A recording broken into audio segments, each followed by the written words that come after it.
Daughter Protection Team podcast, Empowering Minds and Protecting Lives.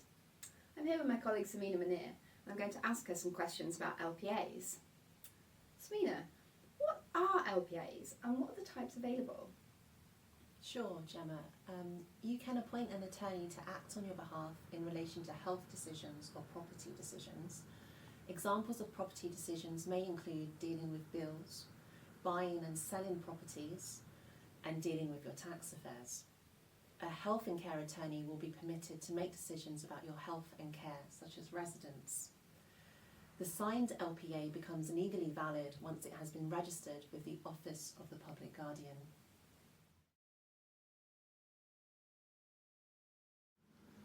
That's really good to know, Samina. How many attorneys can I have and how will they act? It's possible to appoint as many attorneys as you want, but from a practical perspective, it's best to appoint a maximum of 4. Your attorneys can be friends, family, or a professional, or even a mixture, and you can decide how you would want your attorneys to act. They can act jointly for some decisions, and jointly and severally for others, or jointly and severally. You can also appoint substitute attorneys should your first attorneys be unable to act. You can also set out restrictions or instructions on how your attorneys should act. It's really important, Gemma, to appoint people you trust to be your attorneys. So, Samina, how do LPAs work and are they permanent? So once your LPA has been registered with the Office of the Public Guardian and needs to be used, you or your attorney should register the LPA with third parties such as banks, utility companies, the council, and perhaps an accountant or a financial advisor if you have one. Third parties will then be able to liaise with the attorneys on your behalf, and the attorneys will be able to make decisions on your behalf. If your circumstances change though, and you want to change your attorneys or the power they have to act, you can revoke your existing LPAs with the OPG, the Office of the Public Guardian, and register new ones. You must, however, still have capacity to do this.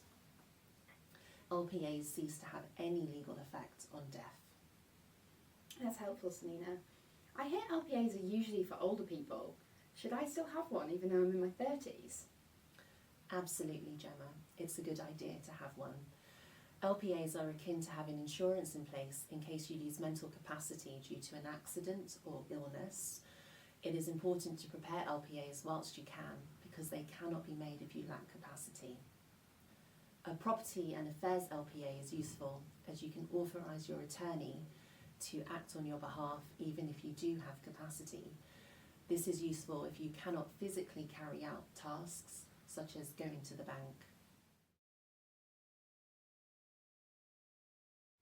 That sounds great, Samina. So how much do LPAs cost? Sure, Gemma. You can download the LPAs from the government's website and complete these yourself. Otherwise, you can instruct a solicitor to do this for you on your behalf. The current fee to register the LPA with the Office of the Public Guardian is £82 per LPA. It is possible to have the fee waived or reduced if you are receiving certain benefits.